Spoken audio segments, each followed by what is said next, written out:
അപ്പോൾ എന്താണ് ബ്രയോഫൈറ്റ്സ്? നിങ്ങൾ ആൽഗേസിനെ പറ്റിയിട്ടൊക്കെ പഠിച്ചിട്ടുണ്ടാവും അല്ലേ? ആൽഗേസ് എന്താണെന്നും അതിന് മുന്നേ ഉള്ള പ്രിമിറ്റീവ് ഓർഗാനിസ് ഒക്കെ പഠിച്ചിട്ട് പ്ലാന്റ്സിൻ്റെ ഏറ്റവും സ്റ്റാർട്ടിംഗ് ആയിട്ട് വരുന്ന ആൽഗിനെ പറ്റിയിട്ടൊക്കെ പഠിച്ചിട്ടുണ്ടാവും അല്ലെ? ഗ്രീൻ ഫോട്ടോസിന്തറ്റിക് ഓർഗാനിസം ആണ്, unicellular to multi cellular forms ഉണ്ട്. ഇനി അത് കുറച്ച് അഡ്വാൻസ്ഡ് ആയിട്ടുള്ള ഒരു പൊടിക്ക് അഡ്വാൻസ്ഡ് ആയിട്ടുള്ള ആൾക്കാരാണ് bryophytes. So we can say that അതെന്താണ് ആൽഗേന്ന് ഇവോൾവ് ആയത് വേണമെങ്കിൽ എവല്യൂഷൻ്റെ പോയിന്റ് ഓഫ് വ്യൂ എന്ന് വേണമെങ്കിൽ പറയാം. പ്രിമിറ്റീവ് ജസ്റ്റ് ഒരു ലേമൻസ് ലാംഗ്വേജിൽ പറയുന്നുണ്ടെങ്കിൽ അങ്ങനെ വേണമെങ്കിൽ പറയാം. അപ്പോൾ എന്താണ് ബ്രയോഫൈറ്റ്സ്? ബ്രയോഫൈറ്റ്സ് ജനറലി എന്താണ്? ഒരു പ്രിമിറ്റീവ് ആയിട്ടുള്ള ഓർഗാനിസം വേണമെങ്കിൽ പറയാം. അത് ആൽഗയിൽ നിന്നും ഇവോൾവ് ആയിട്ടുള്ള കുറച്ചും കൂടി അഡ്വാൻസ്ഡ് ആയിട്ടുള്ള ഒരു ഓർഗാനിസം ആണ്. അത് മെയിൻ ആയിട്ടും അതിൻ്റെ ബോഡി ഡിഫറൻഷിയേറ്റ് ആയിട്ടുള്ളത് ഗാമെറ്റോഫൈറ്റ് ആൻഡ് സ്പോറോഫൈറ്റിക് ഫേസുമായിട്ട് ഡിഫറൻഷിയേറ്റ് ചെയ്തിട്ടുണ്ട്.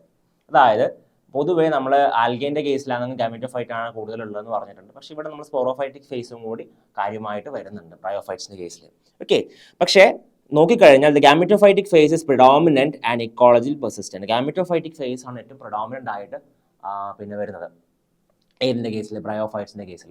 ഓബ്വിയസ്ലി, കാരണം ഏറ്റവും ആദ്യം നമ്മൾ എവല്യൂഷനിൽ പറയുമ്പോൾ ഗാമെറ്റോഫൈറ്റ് ആയിരുന്നു ആദ്യത്തെ ഓർഗാനിസം ഏറ്റവും ഡോമിനന്റ് ആയിട്ടുള്ളത്. പിന്നീടാണ് സ്പോറോഫൈറ്റിക് ഫേസ് ഡോമിനന്റ് ആയിട്ട് വന്നിട്ടുള്ളത് നമുക്കറിയാം. അതായത് ജിംനോസ്പേംസും ആൻജിയോസ്പേംസ് ഒക്കെ എത്തുന്ന സ്പോറോഫൈറ്റ് ആണ് ഏറ്റവും അഡ്വാൻസ്ഡ്. ഗാമെറ്റോഫൈറ്റിക് ഫേസ് വളരെ റെഡ്യൂസ്ഡ് ആയിട്ട് മാറിയിട്ട് നമുക്കറിയാം, പഠിച്ചിട്ടുണ്ട്. അപ്പോൾ ഇതിൽ നമ്മൾ നോക്കുമ്പോൾ കുറച്ചും കൂടെ പ്രിമിറ്റീവ് ആയിട്ട് compared to gymnosperms and angiosperms ഏറ്റവും പ്രിമിറ്റീവ് ആയിട്ടുള്ള ഒരു ഫോമിലേക്ക് വരുന്നത് കൊണ്ട് ഗാമെറ്റോഫൈറ്റിക് ഫേസ് ആണ് ഏറ്റവും ഡോമിനന്റ് ആയിട്ട് നിൽക്കുന്നത്. Okay, sporophytic phase is very short lived and completely dependent on gametophyte അല്ലേ? കാരണം ഗാമെറ്റോഫൈറ്റ് ഡോമിനന്റ് ആണ്. അപ്പോൾ അതിൻ്റെ അകത്ത് നമ്മൾ ഒരു ഉദാഹരണം ജസ്റ്റ് ഒന്ന് ഡൈവേർട്ട് പറയാം. നമ്മൾ പ്ലാന്റ്സിൻ്റെ കേസിൽ ഏറ്റവും അഡ്വാൻസ്ഡ് ആയിട്ടുള്ള ആൻജിയോസ്പേംസിൻ്റെ കേസിൽ സ്പോറോഫൈറ്റ് ആയിട്ട് ഡോമിനന്റ്. അതിൻ്റെ എന്താണ് പിന്നെ ഗാമെറ്റോഫൈറ്റിക് ഫേസ് വളരെ ചെറിയതായിട്ട് അതിൻ്റെ എന്താണ് ഫ്രൂട്ട് നമ്മളെ ഫീമെയിൽ റിപ്രൊഡക്റ്റീവ് പാർട്ടിൻ്റെ പറയുന്ന സമയത്ത് മാത്രമേ, അതായത് എംബ്രിയോ ഉണ്ടാകുന്ന സമയത്ത് മാത്രം നമ്മൾ ഗാമെറ്റോഫൈറ്റിക് ഫേസ് അവിടെ എന്താ ചെറിയ പിന്നെ ഒരു വളരെ ഷോർട്ട് ലിവ്ഡ് ആയിട്ടുള്ള ഡിപ്പെൻഡന്റ് ഓൺ സ്പോറോഫൈറ്റ് ആയിട്ട് പറഞ്ഞിട്ടുണ്ട് അല്ലേ? പിന്നെ നമ്മളെ പോളൻ ഗ്രെയിൻസ് ഉണ്ടാകുന്ന സമയത്തും ഫീമെയിൽ ഗാമെറ്റോഫൈറ്റ് ഉണ്ടാകുന്ന സമയത്തൊക്കെ അത് സ്പോറോഫൈറ്റ് ഡിപ്പെൻഡന്റ് ആണെന്ന് നമ്മൾ ഇതിൻ്റെ കേസിൽ പറഞ്ഞിട്ടുണ്ട്. പ്ലാന്റ്സിൻ്റെ കേസിൽ ആൻജിയോസ്പേംസിൻ്റെ കേസിൽ പറഞ്ഞിട്ടുണ്ട്. പക്ഷെ ഇവിടെ നോക്കിക്കഴിഞ്ഞാൽ എന്താണ് ഏറ്റവും പ്രിമിറ്റീവ് ആയതുകൊണ്ട് സ്പോറോഫൈറ്റിക് ഫേസ് ആണ് ഗാമെറ്റോഫൈറ്റിക് ഫേസിൽ ഡിപ്പെൻഡന്റ് ആയിട്ടുള്ളത്, നേരെ opposite. Okay, unlike most of the higher plants, bryophytes are not found as single individuals but in groups of individuals. അല്ലേ? ശരിയല്ലേ? നമ്മൾ ബ്രയോഫൈറ്റ്സ് ഓരോന്നായിട്ട് കാണുമോ? ഇല്ലല്ലോ. കുറേ നമ്മളൊരു ഗ്രൂപ്പായിട്ട് ബ്രയോഫൈറ്റ്സ് ഗ്രൂപ്പായിട്ടൊക്കെ കാണും. പക്ഷേ ആൻജിയോസ്പേംസിൻ്റെ കേസിലും ജിംനോസ്പേംസിൻ്റെ കേസിലൊക്കെ ഒരൊറ്റ ഇൻഡിവിജ്വൽ പ്ലാന്റ് ആണ് കൂടുതലും കാണുക. പക്ഷേ ഇവിടെ ഗ്രൂപ്പ് ഓഫ് ഓർഗാനിസം ഒരുമിച്ചാണ് നമ്മൾ കാണുക. കാരണം അതുകൊണ്ട് എന്തുകൊണ്ടാണ് ആ സ്പോർസ് എല്ലാം ഒരുമിച്ച് ഒരു സ്ഥലത്ത് ഡെപ്പോസിറ്റ് ചെയ്ത് ജെർമിനേറ്റ് ചെയ്യുന്നതുകൊണ്ട്. Okay, the gametophytic plant body is either thalloid or differentiated into erect stem and lateral appendage. ഒന്നുമില്ല താലോയിഡായിട്ട് ഇങ്ങനെ ജസ്റ്റ് ഇങ്ങനെ പരന്ന് നിൽക്കുന്ന പോലത്തെ ഒരു ഫേസ് ആയിരിക്കാം എക്സാമ്പിൾ റിക്സീൻ്റെ കേസിൽ. അല്ലെങ്കിൽ എന്താ ഫ്യൂണേരിയ പോലെയുള്ള സാധനത്തിൽ കുറച്ചും കൂടി ഒരു സ്റ്റെം പോലത്തെ റെക്സിസ്റ്റവും ഒരു റൂട്ട് പോലത്തെ റൈസോയിഡ്സ് ഒക്കെ കാണാൻ പറ്റും. Okay, roots are absent in bryophytes. ശരിയാണ്. കാരണം അതിനെന്താ നമ്മൾ റൂട്ട് എന്നുള്ളത് ഏറ്റവും അഡ്വാൻസ് ആയിട്ടുള്ള ഫോമാണ്. പകരം റൈസോയിഡ്സ് പോലെയുള്ള പ്രിമിറ്റീവ് ആയിട്ടുള്ള റൂട്ട് ലൈക്ക് സ്ട്രക്ചേഴ്സ് ആണ് ഇതിലുള്ളത് ബ്രയോഫൈറ്റ്സിൽ കണ്ടുവരുന്നത്. ഓക്കെ, പിന്നെ വേറൊരു കാര്യം, വാസ്കുലർ ടിഷ്യൂസ് ഉണ്ടോ ബ്രയോഫൈറ്റ്സിന്റെ കേസിൽ? ഇല്ല. ബ്രയോഫൈറ്റ്സിന്റെ കേസിൽ എന്തില്ല? വാസ്കുലേച്ചർ പിന്നെ ആബ്സെന്റ് ആണ്. അത് ഇവിടെ നോട്ട് ഡെഡോഫൈറ്റ്സ് കഴിഞ്ഞിട്ട് ജിംനോസ്പേംസ് ഒക്കെ തുടങ്ങുന്ന സമയത്താണ് എന്ത് ചെയ്തത് ഈ വാസ്കുലേച്ചർ സൈലം ഫ്ലോയം എന്ന് പറഞ്ഞ സ്ട്രക്ചേഴ്സ് ഒക്കെ വരാൻ തുടങ്ങുന്നത്. ഓക്കെ, അപ്പോൾ they never form xylem tissue. പിന്നെ വാട്ടർ കണ്ടക്ടിങ് ടിഷ്യൂസ് ഒക്കെ ആബ്സെന്റ് ആണ് ഇതിന്റെ കേസിൽ, ഗാമെറ്റോഫൈറ്റിന്റെ കേസിൽ. പക്ഷേ ചില സ്പോറോഫൈറ്റിന്റെ കേസിലേക്ക് വാട്ടർ കണ്ടക്ടിങ് ടിഷ്യൂസ് കാണാറുണ്ട്. ഓക്കെ, പിന്നെ റീപ്രൊഡക്ഷൻ എങ്ങനെയാണ്? വെജിറ്റേറ്റീവ് ആൻഡ് സെക്ഷൽ മെത്തേഡ്സ് ഇതിൽ കാണാറുണ്ട്. പിന്നെ ഈ പറഞ്ഞിട്ടുള്ള ബ്രയോഫൈറ്റ്സിന്റെ കേസിൽ രണ്ടും വെജിറ്റേറ്റീവും സെക്ഷൽ മെത്തേഡ്സും ഉണ്ട്. പക്ഷേ asexual reproduction is completely absent in bryophytes. അതായത് അസെക്ഷൽ റീപ്രൊഡക്ഷൻ ഏതിൽ ആബ്സെന്റ് ആണ്? ഈ പറഞ്ഞിട്ടുള്ള ബ്രയോഫൈറ്റ്സിൽ ആബ്സെന്റ് ആണ്. ഓക്കെ, പിന്നെ നമ്മൾ സെക്ഷൽ റീപ്രൊഡക്ഷൻ നോക്കിക്കഴിഞ്ഞാൽ is of only oogamous type. Okay, sexual reproduction ഏതാണ്? ഊഗാമസ് ടൈപ്പ് ആണ് ബ്രയോഫൈറ്റ്സിൽ കണ്ടുവരുന്നത്. ഓക്കെ, പിന്നെ മെയിൽ സെക്സ് ഓർഗൻ എന്ന് പറയുന്നു ആന്തരീഡിയ എന്ന് പറയുന്നു. Okay, and female sex organ നമ്മൾ ആർക്കിഗോണിയ എന്ന് പറയുന്നു. Female sex organ archegonia. നമ്മൾ ജസ്റ്റ് അതിൻ്റെ ഒരു പിന്നെ ഔട്ട്ലൈൻ ജസ്റ്റ് പറഞ്ഞു പോകുന്നതാണ്. സ്പേംസ് മോട്ടൈലാണ്. നമ്മൾ ആന്തരീഡിയയിൽ വരുന്ന ആന്ത്രോസോയിഡ്സ് മോട്ടൈലാണ്, ബൈഫ്ലജല്ലേറ്റ് ആണ്, 2 വിപ്ലാഷ് ഫ്ലജല്ലേ ഉണ്ട്. ജനറൽ ക്യാരക്ടേഴ്സ് പറയാണ്. ഓക്കെ, പിന്നെ എന്താണ് വളരെ ഇമ്പോർട്ടൻ്റ് ആയിട്ടുള്ളത്? Water is required for fertilisation. Okay, water required ആണ് ഫെർട്ടിലൈസേഷൻ. അതുകൊണ്ട് ആംഫിബിയൻസ് ഓഫ് പ്ലാന്റ് കിങ്ഡം എന്നറിയപ്പെടുന്ന ആൾക്കാരും കൂടിയാണ് ആര്? ഈ ബ്രയോഫൈറ്റ്സ്. ഓൾദോ അത് ലാൻഡിലാണ് കണ്ടുവരുന്നെങ്കിൽ പോലും അതിനെന്ത് വേണം, വെള്ളം ആവശ്യമുണ്ട് റീപ്രൊഡക്ഷൻ നടത്താൻ വേണ്ടിയിട്ട്. അപ്പോൾ ആംഫീബിയൻസ് ഓഫ് പ്ലാന്റ് കിങ്ഡം എന്നറിയപ്പെടുന്ന ആൾക്കാരാണ് ബ്രയോഫൈറ്റ്സ്. ഓക്കെ, നമ്മൾ വളരെ ഇമ്പോർട്ടൻ്റ് ആയിട്ടുള്ള ചില കാര്യങ്ങൾ മാത്രമാണ് നമ്മൾ എന്താണ് ഈ ഒരു സെഷനിലൂടെ നമ്മൾ ഡിസ്കസ് ചെയ്ത് പോകുന്നത്. Okay, the sperms move short distance in water film and ultimately reach the open necks of archegonium. ഒന്നുമില്ല, അതായത് വെള്ളത്തിന്റെ സഹായത്തോടു കൂടി ആന്ത്രീഡിയ നിന്ന് ആന്ത്രോസോയിഡ് സ്വിം ചെയ്തിട്ട് നമ്മുടെ ഫീമെയിൽ റിപ്രൊഡക്റ്റീവ് പാർട്ട് ആയിട്ടുള്ള ആർക്കിഗോണിയത്തിലേക്ക് പോകുന്നു. ഇത്രയേ ഉള്ളൂ, വെള്ളം റിക്വയർ ചെയ്ത് പോകുന്നു. നമ്മളെ പ്ലാന്റ്സിന്റെ കേസിലൊക്കെ വിൻഡിന്റെ സഹായത്തോടെ പോളൻ ഗ്രെയിൻസ് പോകുന്നു. ഇവിടെ വെള്ളത്തിന്റെ സഹായത്തോടു കൂടി ആന്ത്രോസോയിഡ് സ്വിം ചെയ്തിട്ട് എങ്ങോട്ട് പോകുന്നു, ആർക്കിഗോണിയത്തിന്റെ ഭാഗത്തേക്ക് പോകുന്നു. ഓക്കെ, പിന്നെ zygote does not pass through any resting phase. അന്ന് റെസ്റ്റിംഗ് ഫേസ് ഉണ്ടോ? ഫെർട്ടിലൈസേഷൻ നടന്നതായി റെസ്റ്റിംഗ് ഫേസ് ഉണ്ടോ? ഇല്ല. അത് ഫെർട്ടിലൈസേഷൻ നടന്നു കഴിഞ്ഞ് ഉടനെ തന്നെ എന്ത് ചെയ്യുന്നുണ്ട്, സൈഗോട്ട് അടുത്ത ഗ്രോത്ത് സ്റ്റേജിലേക്ക് മാറുന്നുണ്ട്. ഇടയ്ക്കൊന്ന് പിന്നെ നമ്മൾ ഇതിൽ കാണുന്ന പോലെ സീഡ്സിലേക്ക് കണ്ടുവരുന്ന പോലെ ഒരു റെസ്റ്റിംഗ് ഫേസിൽ കാണുന്നില്ല, ബ്രയോഫൈറ്റ്സിന്റെ കേസിൽ കാണുന്നില്ല. അപ്പോൾ embryonic growth of sporophyte begins within the venter of the archegonium soon after fertilisation. ഈ ആർക്കിഗോണിയം എന്നുള്ള സാധനം സ്ട്രക്ചർ അറിയോ എങ്ങനെയാണ്? ഒരു ഫ്ലാസ്ക് ഷേപ്ഡ് ആയിട്ടുള്ള സ്ട്രക്ചറാണ് ആർക്കിഗോണിയ എന്ന പേരിൽ തന്നെ നമുക്കൊരു മനസ്സിലാകുന്ന ഫ്ലാസ്ക് ഷേപ്പ് എന്നാണ് ആർക്കിഗോണിയ അർത്ഥം. അപ്പോൾ ഇത് ഞാൻ വരച്ച് കാണിച്ചു കഴിഞ്ഞാൽ ഏകദേശം ഈ രൂപത്തിലൊരു ഫ്ലാസ്ക് ലേവ് സ്ട്രക്ചേഴ്സ് ആണ് ആയിരിക്കുള്ളത് ഈ പറഞ്ഞിട്ടുള്ള ആർക്കിഗോണിയത്തിലുള്ളത്. അപ്പോൾ ഇതിന്റെ നെക്ക് റീജിയൺ എന്നും ഇതിന്റെ വെന്റർ എന്നും പറയുന്നു. ആ വെന്റർ ആണ് നമ്മളിവിടെ പിന്നെ പറഞ്ഞിട്ടുള്ളത്. അപ്പോൾ സ്പോറോഫൈറ്റിന്റെ നമ്മൾ ഇവിടെയാണ് എഗ്സെൽ ഉള്ളത്. ഓക്കെ, അപ്പോൾ എന്ത് ചെയ്യുന്നു, ഇത് നമ്മൾ ആന്ത്രോസോയിഡ്സ് ഇവിടെ സ്വിം ചെയ്ത് വന്ന് ഇവിടെ എത്തിക്കഴിയുമ്പോൾ എന്ത് പറ്റുന്നുണ്ട്, ഈ വെന്ററിലുള്ള എഗ്സെല്ലുമായിട്ട് ഫ്യൂസ് ചെയ്തിട്ട് ഈ ഭാഗം മൊത്തമായിട്ട് എന്ത് ചെയ്യും, സ്പോറോഫൈറ്റിന്റെ അടുത്ത ഫേസിലേക്ക് ഡെവലപ്മെന്റിലേക്ക് പോകുന്നുണ്ട്. ഓക്കെ, അപ്പോൾ നമ്മൾ ജനറൽ ക്യാരക്ടേഴ്സ് ഏകദേശം നമുക്ക് ബ്രയോഫൈറ്റ്സിനെ പറ്റി ധാരണയായെന്ന് തോന്നുന്നു. നമ്മൾ പറഞ്ഞിട്ടുള്ള എല്ലാ കാര്യങ്ങളും റീപ്രൊഡക്റ്റീവ് സ്ട്രക്ചേഴ്സിൻ്റെയും ഏത് ടൈപ്പ് ഓഫ് റീപ്രൊഡക്ഷൻ ആണ് ഉള്ളതെന്ന് ഓർത്ത് വെക്കുക. ഏറ്റവും ഇമ്പോർട്ടൻ്റ് ആയിട്ട് ഓർത്ത് വെക്കേണ്ടത് asexual reproduction is completely absent in bryophytes ഓർത്ത് വെക്കുക. സെക്ഷൽ റീപ്രൊഡക്ഷൻ ഏത് ടൈപ്പാണ്? ഊഗാമസ് ടൈപ്പാണെന്ന് ഓർത്ത് വെക്കുക. Male reproductive part antheridia, female reproductive part archegonia. Okay, അപ്പോൾ നമുക്ക് നോക്കാനുള്ളത് റിക്സിയാണ്. ഓക്കെ, അപ്പോൾ റിക്സിയ എന്നുള്ളത് നമ്മൾ ഒരു ടൈപ്പാണ് നിങ്ങൾക്ക് കാര്യമായിട്ട് പഠിക്കാനുള്ളത്. റിക്സിയെ പറ്റിയാണ് കാര്യമായിട്ട് നിങ്ങൾക്ക് നോക്കാനുള്ളത്. ഓക്കെ, ഇപ്പോൾ റിക്സിയ എന്നുള്ളത് ഏറ്റവും പ്രിമിറ്റീവ് ആയിട്ടൊരു ഓർഗാനിസം ആണ്. അതുകൊണ്ട് കോംപ്ലിമെന്ററിയിൽ അത്ര നോക്കാനുള്ളത്. പക്ഷേ കോർബോട്ടിന്റെ കേസിൽ ആന്തോസെറോസ്, മാർക്കാൻഷി അങ്ങനെ എല്ലാ കാര്യങ്ങളും പഠിക്കാനുണ്ട്. പക്ഷേ ഇതിന്റെ കേസിലാകുമ്പോൾ നിങ്ങൾക്ക് എന്തില്ല അത്രക്ക് പിന്നെ ഡീറ്റെയിൽ ആയിട്ടില്ല. കോംപ്ലിമെന്ററി കാര്യത്തിൽ ആകെ കുറച്ച് മാത്രമേ പിന്നെ നോക്കാനുള്ളൂ. അപ്പോൾ ഏറ്റവും എളുപ്പമുള്ള റിക്സിനെ പറ്റിയിട്ടൊരു ബേസിക് അണ്ടർസ്റ്റാൻഡിങ് കിട്ടാൻ വേണ്ടിയിട്ടുള്ള ഒരു ക്ലാസ് ആണ് നിങ്ങൾക്ക് സിലബസ് പറഞ്ഞിട്ടുള്ളത്. ഓക്കെ, അപ്പോൾ റിക്സിന്റെ ഗാമിറ്റോഫൈറ്റിക് ഫേസ് എന്ന് വെച്ചാൽ താലോയിഡ് ആണ്. വളരെ ബേസിക് ആയിട്ട് നിങ്ങൾ ഈ ഡയഗ്രത്തിൽ കണ്ടുവരുന്ന ഒരു താലോയിഡ് ആയിട്ടുള്ള ബോഡിയാണ് ആയിട്ടുള്ളത്. പിന്നെ അതിനൊരു പ്രത്യേകത എന്താ വെച്ചാൽ ഈ സൈഡിൽ ഈ ഗ്രോയിങ് എഡ്ജസിൽ ലീഫ് ലൈക്ക് സ്ട്രക്ചേഴ്സിന്റെ എഡ്ജസിൽ റിഡ്ജസ് പോലെ ഇങ്ങനെ കാണാൻ പറ്റും.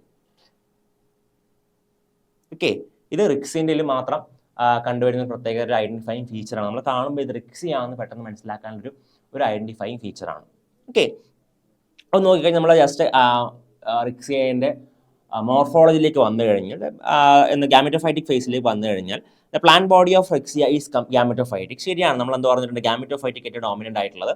അത് ഗാമിറ്റോഫൈറ്റ് എന്താ, ഫ്ലഷി ആണ്, പ്രോസ്ട്രേറ്റ് ആണ്, ഡൈക്കോട്ടമസ്ലി ബ്രാഞ്ച്ഡും ആണ്.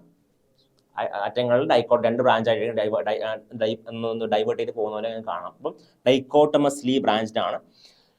Repeated dichotomy results in typical rosette like appearance. ശരിയല്ലേ, ഒരു റോസ് ഇങ്ങനെ ഗ്രോത്ത് ചെയ്ത ഒരു സർക്കുലർ അപ്പിയറൻസ് വരുന്ന റോസെറ്റ് അപ്പിയറൻസ് എന്ന് പറയുന്നത്. ഓക്കെ, അപ്പോൾ അങ്ങനെ അപ്പിയറൻസ് ആയിരിക്കും റിക്സിയൊക്കെ ഉണ്ട്. അപ്പോൾ ഡോർസൽ സർഫേസും വെൻട്രൽ സർഫേസും ഉണ്ട്. നമ്മൾ ഇതിന്റെ ആ ഒരു സ്ട്രക്ചർ, ഒരു ലീഫ് ലൈക്ക് സ്ട്രക്ചർ നമ്മൾ എടുത്തു കഴിഞ്ഞാൽ ഡോർസൽ സർഫേസും ഉണ്ട്, ഈ അടിഭാഗത്ത് കാണുന്ന ഒരു വെൻട്രൽ സർഫേസും ഉണ്ട്. അപ്പോൾ dorsal surface is light green or dark green body.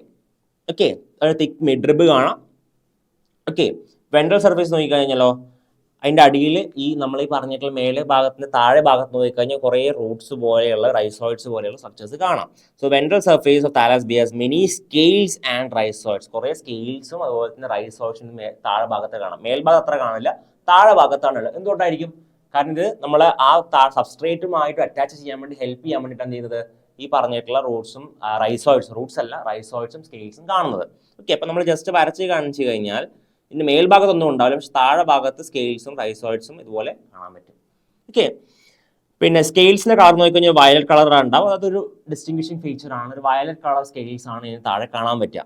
And multi cellular and one cell thick structures ആണ്. ഒറ്റ സെൽ തിക്നെസ് അതിനുണ്ടാവാറുള്ളൂ. Okay, the colour of the scale is due to dissolution of the pigment in the cell sap. ഒരു cell സാപ്പിൽ ഒരു pigment dissolve ചെയ്യുന്നതുകൊണ്ടാണ് അങ്ങനത്തെ ഒരു colour കണ്ടെത്തുന്നത് മാത്രം ഓർത്ത് വെക്കുക. പിന്നെ അതൊരു സിംഗിൾ റോയിലാണ് അറേഞ്ച് ചെയ്തിട്ടുള്ളതെന്നും കൂടി ജസ്റ്റ് ഓർത്ത് വെക്കുക. അതത്ര ഇമ്പോർട്ടൻ്റ് അല്ല. സ്കെയിൽസ് എന്താണെന്ന് റൈസോഴ്സ് എന്താണെന്ന് ഓർത്ത് വെക്കുക. പിന്നെ എന്താണ് നമ്മളെ ഡോർസൽ സർഫേസിൽ എന്താണ് ക്യാരക്ടർ, വെൻട്രൽ സർഫേസ് എന്താണ് ക്യാരക്ടർ. ഡോർസൽ സർഫേസ് എന്താണ്, മിഡ് റിബ് കാണാം, ലൈറ്റ് ഗ്രീൻ കളർ ആയിരിക്കും.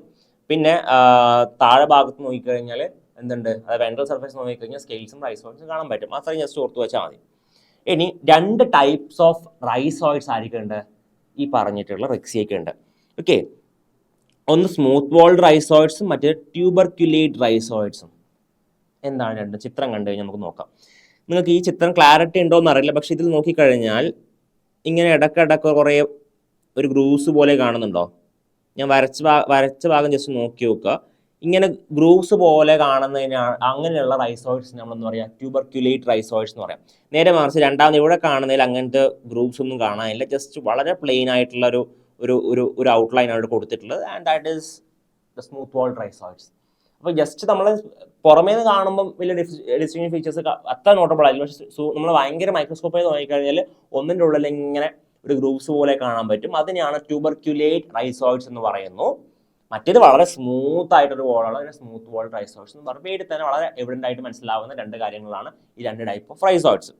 Okay, in smooth walled rhizoids both inner and outer walls are fully stretched ആണല്ലോ. ഇങ്ങനെ ഇതുപോലെയുള്ള നമ്മളെ പിന്നെ ഈ ഗ്രൂപ്പ്സ് പോലുള്ള സംഭവങ്ങളൊന്നും കാണാനില്ല. ഓക്കെ, ട്യൂബർക്യുലേറ്റ് റൈസോയിഡ്സിന്റെ കേസ് കഴിഞ്ഞാൽ inner wall layer modifies into peg like or plate like ingrowth which projects into the cell lumen. ശരിയല്ല, നമ്മൾ വരച്ച് കാണിക്കുമ്പോൾ സെൽ ല്യൂമനിലേക്ക് ഇങ്ങനെ ഉള്ളിലേക്ക് ഒരു ഗ്രൂപ്പ്സ് പോലെ ഒരു പെഗ് ലൈക്ക് സ്ട്രക്ചേഴ്സ് ഇങ്ങനെ പ്രൊജക്ട് ചെയ്യുന്നുണ്ട്. അതുകൊണ്ടാണ് അതിനെന്ന് പറയുന്നത് ട്യൂബർക്യുലേറ്റ് റൈസോയിഡ്സ് എന്ന് പറയുന്നത്.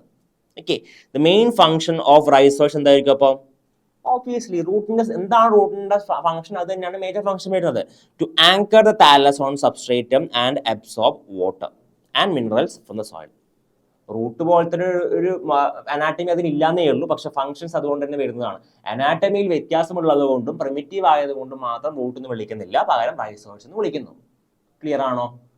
ഇതാണ് നമ്മൾ റെക്സിയന്റെ കേസിൽ കാര്യമായിട്ട് നമ്മൾ പിന്നെ എന്താണ് അതിൻ്റെ മോർഫോളജി നോക്കാനില്ല. അനാറ്റമി നോക്കിക്കഴിഞ്ഞാൽ ഗാമിറ്റോഫൈറ്റിന്റെ നമ്മൾ അനാറ്റമി എടുത്ത് നമ്മൾ ആ നേരത്തെ കണ്ട ഗ്രീൻ ലൈക്ക് സ്ട്രക്ചേഴ്സിന്റെ ലീഫ് ലൈക്ക് സ്ട്രക്ചറിന്റെ നമ്മൾ അനാറ്റമി എടുത്തു കഴിഞ്ഞാൽ ഒരു പിന്നെ ക്രോസ് സെക്ഷൻ എടുത്തു കഴിഞ്ഞാൽ 2 ഡിസ്റ്റിങ്ക്റ്റ് സോൺസ് കാണാൻ പറ്റും. ഒന്ന് അപ്പർ ഫോട്ടോസിന്തറ്റിക് സോൺസും ലോവർ സ്റ്റോറേജ് സോൺസും. മേലെ നമ്മളെ ഒരു ഫോട്ടോസിന്തറ്റിക് സോണും കാണാൻ പറ്റും, താഴെ സ്റ്റോറേജ് സോണും കാണാൻ പറ്റും. എന്താ ഡിനോട്ട് ചെയ്യുന്നത്? മേലെ ഫോട്ടോസിന്തസിസ് നടത്തിയിട്ട് ഫുഡൊക്കെ ഉണ്ടാക്കുന്നു, താഴെ സ്റ്റോർ ചെയ്യുന്നു. That's it. Okay, upper photosynthetic zone നോക്കിക്കഴിഞ്ഞാൽ പിന്നെ it is green dorsal on upper region of the thallus. Green colour ആയിരിക്കും. നിങ്ങൾ അതിൻ്റെ ഡയഗ്രാം ഞാൻ ഇതിൽ കൊടുത്തിട്ടുണ്ടോ നോക്കട്ടെ. ഓക്കെ, ഞാൻ ജസ്റ്റ് വരച്ച് കാണിച്ചു തരാം. ഈ സൈഡിൽ നോക്കിക്കഴിഞ്ഞാൽ ജസ്റ്റ് ഒരു റഫ് ഡയഗ്രാം വരച്ചു കഴിഞ്ഞാൽ ഇതുപോലെയുള്ള എന്തുണ്ട്, റഫ്ലി നോക്കിക്കഴിഞ്ഞാൽ ഏകദേശം നമുക്ക് ഇതുപോലെയൊന്നും പറയാൻ കഴിയില്ല. റഫ്ലി നോക്കിക്കഴിഞ്ഞാൽ ഏകദേശം ഈ ഒരു ഭാഗത്തിന് നമ്മൾ എന്ത് പറയാം, ഈ ഒരു ഭാഗത്തിന് എന്ത് പറയാം, അപ്പർ സോൺ എന്ന് പറയാം. ഈ താഴത്തെ സോണിനെ എന്ത് ചെയ്യാം, ലോവർ സോൺ എന്നും പറയാം. ഇപ്പോൾ ഈ മേലത്തെ ആ ഫോട്ടോസിന്തറ്റിക് സോൺസിൽ കുറേ എന്തുണ്ട്, പിന്നെ ക്ലോറോഫിൽ കണ്ടെയ്നിങ് ആയിട്ടുള്ള സെൽസിന് താഴെ എന്താണ് സ്റ്റോറേജ് സോൺ ആയതുകൊണ്ട് അവിടെ ക്ലോറോഫിൽ ആയിട്ടുള്ള സാധനങ്ങൾ വളരെ കുറവായിരിക്കും, അല്ലെങ്കിൽ സെൽസ് വളരെ കുറവായിരിക്കും. ഓക്കെ, നമുക്ക് ജസ്റ്റ് അതിൻ്റെ ഡിസ്ക്രിപ്ഷനിലേക്ക് വരാം. It is made up of somewhat vertical rows of unbranched photosynthetic filaments. Okay, ഇപ്പോൾ ജസ്റ്റ് ഞാൻ ഡയഗ്രാം വരച്ചതിൽ ഈ ഒരു ഭാഗം എടുത്തു കഴിഞ്ഞാൽ ഇതിങ്ങനെ നോക്കിക്കഴിഞ്ഞാൽ അൺബ്രാഞ്ച്ഡ് ആയിട്ടുള്ള വെർട്ടിക്കൽ കോളം ഓഫ് സെൽസിനെ കാണാൻ പറ്റും. ഓക്കെ, അപ്പോൾ അതിലെന്താണ് ഫോട്ടോസിന്തറ്റിക് എന്നുള്ള ക്ലോറോഫിൽ കണ്ടെയ്നിങ് ആയിട്ടുള്ള സെൽസ്. ഞാൻ ഈ കാണിച്ച ഒന്ന് ഇവിടെ ജസ്റ്റ് സൂം ചെയ്ത് വരച്ച് കാണിച്ചു എന്നേ ഉള്ളൂ. ഓക്കെ, അപ്പോൾ അങ്ങനത്തെ കുറേ എണ്ണം കാണാം. ഓക്കെ, അൺബ്രാഞ്ച് ഫോട്ടോസിന്തറ്റിക് ഫിലമെന്റ്സ്, അതിനെ ഫോട്ടോസിന്തറ്റിക് ഫിലമെന്റ്സ് എന്നാണ് പറയാം. അപ്പം ഞാൻ ചോദിക്കട്ടെ, ഇതിൻ്റെ ഇടയിൽ കുറേ ഗ്യാപ്പ് കാണുന്നില്ലേ? ഇത്ര വലിയ ഗ്യാപ്പ് ആയിരിക്കില്ല, ഞാൻ വരച്ചത് കൊണ്ട് ഗ്യാപ്പ് വന്നതാണ്. വളരെ മൈന്യൂട്ട് ആയിട്ടുള്ള ഗ്യാപ്പ് ആയിരിക്കും. അതിന് എയർ പോർസ് എന്ന് പറയും. കാരണം ഫോട്ടോസിന്തസിസ് നടക്കാൻ വേണ്ടിയിട്ട് എന്താവശ്യമുണ്ട്? കാർബൺ ഡൈ ഓക്സൈഡ് ആവശ്യമുണ്ട്. അപ്പോൾ അതുപോലെ ഓക്സിജൻ റിലീസ് ചെയ്യും വേണം. അപ്പോൾ ഇതിന് വേണ്ടിയിട്ടുള്ള എയർ പോർ ആണ് ഇത്. ഈ സൈഡിൽ കാണുന്ന ഫിലമെന്റ്സിന്റെ സൈഡിൽ കാണുന്ന ഈ ഗ്യാപ്പുകൾ ഇത്ര ഭയങ്കര ഗ്യാപ്പ് ആയിരിക്കും, വളരെ മൈന്യൂട്ട് ആയിട്ടുള്ള എയർ പോർസ് ആയിരിക്കും ഉണ്ടാവുക ഇതിൻ്റെ ഇടയിൽ പിന്നെ ഉണ്ടാവുക. Okay, All the cells of photosynthetic filaments except the uppermost one are isodiametric and possess many discoid chloroplasts. അതായത് ഡിസ്കോയിഡ് ക്ലോറോപ്ലാസ്റ്റ് അതിൽ കാണാറുണ്ട്. ഒന്നുമില്ല, ജസ്റ്റ് ഫോട്ടോസിന്തറ്റിക് ആയതുകൊണ്ട് ക്ലോറോപ്ലാസ്റ്റ് കണ്ടെയ്നിങ് സെൽസ് ആണ് ഫിലമെന്റ്സിൽ ഉണ്ടാവുക എന്ന് മാത്രം പറഞ്ഞു വെക്കുന്നു. Okay, the terminal cells of the photosynthetic filaments R large, hyaline and form loose, ill-defined and discontinuous one cell thick epidermis. അതായത് ഇതിന്റെ മേലെയുള്ള സെൽസ് കുറച്ചും കൂടി ലാർജ് ആയിരിക്കും, ഇതിന് വളരെ ലൂസ് ആയിട്ടുള്ള എപ്പിഡെർമിസ് മേലെ ഫോം ചെയ്യുന്നത്. ഇങ്ങനെ ഒരു ചെറിയൊരു എന്താണ് ഒരു ഗ്യാപ്പ് പോലെ ഇങ്ങനെ ലൂസ് ആയിട്ട് എപ്പിഡെർമിസിന്റെ മേലെ കൂടെ അത് ഫോം ചെയ്യുന്നുണ്ട്. ഈ ടെർമിനൽ സെൽസ്, ഈ നമ്മൾ ഈ ഫോട്ടോസിന്തറ്റിക് ഫിലമെന്റ്സിലെ ടെർമിനൽ സെൽസ് എല്ലാം കൂടി വളരെ ലൂസ് ആയിട്ടുള്ള ഒരു അപ്പർ എപ്പിഡെർമിസ് ഫോം ചെയ്യുന്നുണ്ടെന്ന് മാത്രമാണ് ഇവിടെ പറഞ്ഞു വെക്കുന്നത്. Okay, photosynthetic filaments are separated from each other by a narrow longitudinal vertical canals called air chambers. ഞാൻ നേരത്തെ പറഞ്ഞ കാര്യം, ഈ വെർട്ടിക്കൽ ഈ ഇടയ്ക്കുള്ള കുറേ ഗ്യാപ്പ് ഇല്ല, എയർ ചേമ്പേഴ്സ് അല്ലെങ്കിൽ എയർ പോസ് എന്ന് പറയുന്നു. ഈ എയർ ചേമ്പേഴ്സിലൂടെയാണ് ഗ്യാസസ് എക്സ്ചേഞ്ച് നമ്മുടെ ഫോട്ടോസിന്തസിന് ആവശ്യമായിട്ടുള്ള നടക്കുന്നത് എന്ന് മാത്രം മനസ്സിലാക്കി വെക്കുക. Okay, each air chamber is bounded by 4 epidermal cells. Air chamber spaces help in the gases exchange. Clear അല്ലേ? അത് എക്സ്പ്ലനേഷൻ ആവശ്യമില്ലല്ലോ. ഇനി ലോവർ ചേമ്പറിൽ നോക്കിക്കഴിഞ്ഞാൽ, ലോവർ സോണിലേക്ക് വന്നു കഴിഞ്ഞാൽ അത് സ്റ്റോറേജ് സോണാണ്. ഈ ഉണ്ടാക്കി വെച്ചിട്ടുള്ള ഫോട്ടോസിന്തസിസ് വഴി ഉണ്ടാക്കി വെച്ചിട്ടുള്ള ഫുഡ് സ്റ്റോർ ചെയ്യുന്ന ഒരു ഏരിയ ആണ് ഏത്, ഈ താഴെ പറഞ്ഞിട്ടുള്ള storage zone. Okay, this zone represents a ventral tissue of the thallus. അല്ലെ വെൻട്രൽ സോൺ അല്ലേ, മേലത്തെ ഡോർസലാണ്, താഴത്തെ ventral. Okay, and lies below the photosynthetic zone. Obviously, കാരണം മേലെ ഫോട്ടോസിന്തസിസ് സോൺ ആണെങ്കിൽ താഴെ എന്താണ്, സ്റ്റോറേജ് സോൺ ആണ്. ഓക്കെ, വെൻട്രൽ ഭാഗം, താഴത്തെ ഭാഗത്ത് ഈ ഫോട്ടോസിന്തറ്റിക് സോൺ കഴിഞ്ഞിട്ട് താഴെ വരുന്നത് ഞങ്ങൾ മാർക്ക് ചെയ്തിട്ടുണ്ട്. ഈ ഒരു ഭാഗമാണ് എന്ത്,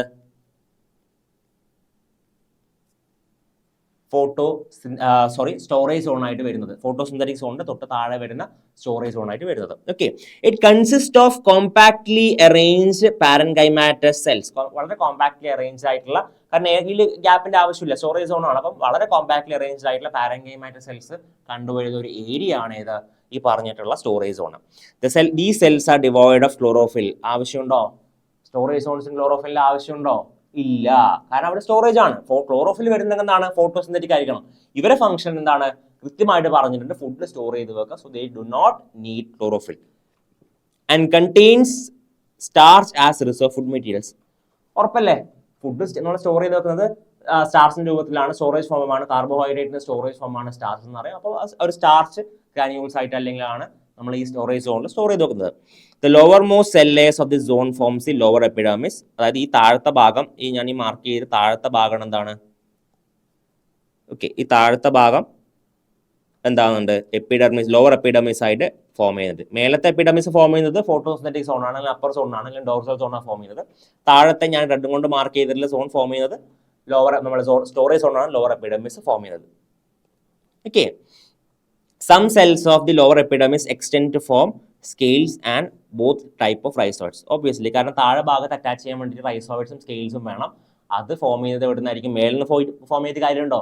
ഇല്ല, താഴെ നിന്ന് ഫോം ചെയ്യാൻ പറ്റുള്ളൂ, കാരണം അറ്റാച്ച് ചെയ്യുന്നത് താഴെ ഭാഗമാണ്. അത് ഏത് സോണിന് അടുത്താണ്, ലോവർ സോണും അറ്റാച്ച്ഡ് ആണ്. അപ്പം ലോവർ സോണിലെ സെൽസ് ആണ് എന്ത് ചെയ്യുന്നത്, ഈ സ്കെയിൽസും അതുപോലെ ഈ റൈസോയിഡ്സും ആയിട്ട് മാറുന്നത്. ഓക്കെ, സ്കെയിൽസും റൈസോയിഡ്സും ആയിട്ട് മാറുന്നത് ഈ താഴെയുള്ള സെൽസ് ആണ്. ഓക്കെ, അപ്പോൾ നമുക്ക് ജസ്റ്റ് മോർഫോളജി, നമ്മൾ അനാറ്റമിയും നമ്മളിപ്പം പഠിച്ചു കഴിഞ്ഞിട്ടുണ്ട്. ഇനി തൊട്ടടുത്ത ക്ലാസ്സിൽ നമുക്ക് എന്ത് ചെയ്യാം, നെക്സ്റ്റ് ക്ലാസ്സിൽ നമുക്ക് ഇതിന്റെ റീപ്രൊഡക്ഷനെ പറ്റി ഡീറ്റെയിൽ ആയിട്ട് നോക്കാം.